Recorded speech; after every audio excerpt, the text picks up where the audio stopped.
One child, two fathers. Could the way we think about parenthood change forever? The ethics of in vitro derived gametes.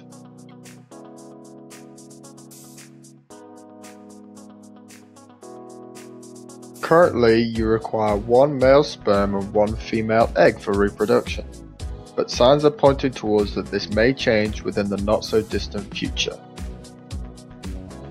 The generation of viable male and female mice from two fathers by Jianmin Deng in 2011 proved that it is possible to produce offspring by using DNA from two fathers in mice. I'm going to go over the process in a top-line fashion. First, a regular cell such as a skin cell is reprogrammed to become an induced pluripotent stem cell or an iPS cell. These cells have similar properties to stem cells with the ability to differentiate. Second, the iPS cells which had undergone spontaneous loss of the Y chromosome were selected.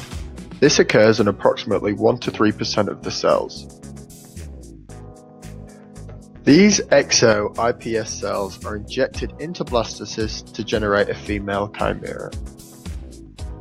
After a bit more tinkering, this female chimera functions as an embryo and can be carried to term by a female mouse. So given that it is now possible to create mice from two fathers, perhaps the technology is not too far away, and currently there are a number of research laboratories working on altering cells in this way. The following year in 2012, the book Stem Cells: A New Frontier was published.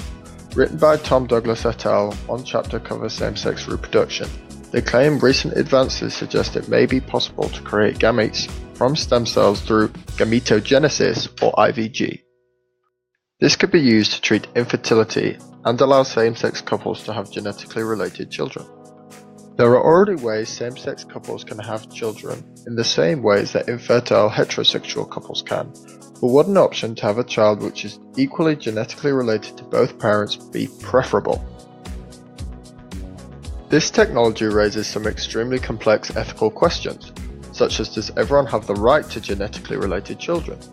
Should same-sex couples be viewed in the same way that infertility is? And how will this affect today's society? It is currently illegal in the UK for genetically altered embryos to be implanted into a woman.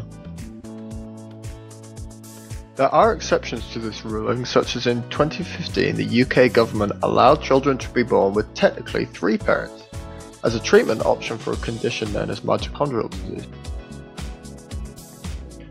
When looking at new technologies and treatments, the risks are an important part of the ethical discussion. It is certainly important to note how complex the human genome is, with around 3 billion base pairs and around 6,000 monogenetic diseases which can occur from just one mutation in the sequence. So things can easily go wrong when altering the genome of cells. However, assuming the technology is approved when scientists are certain the procedure is 100% safe, which some experts believe may never happen, what are the remaining concerns in regard to same-sex reproduction? Choice. Same-sex couples have indirectly chosen infertility. Unnatural. This cannot occur naturally, hence is wrong. Finally, well-being. The notion that a child would be ostracized for the way they are. Regarding choice, do people choose their sexuality? This paper produced by the Journal of Social Ontology doesn't seem to think so, concluding that there is no choice involved. Unnatural. Well, couples use a variety of treatments for infertility. This treatment would not be put into ethical question when same-sex couples were to utilize it. Well-being. A study from the University of Denver found no difference in children raised by same-sex parents compared to heterosexual couples. Plus, saying that a child would be so badly ostracized that it shouldn't be given a chance, aren't you supporting this sentiment? We haven't discussed the many political and religious dynamics to this technology, but it's probably fair to say that most religions wouldn't be in favour.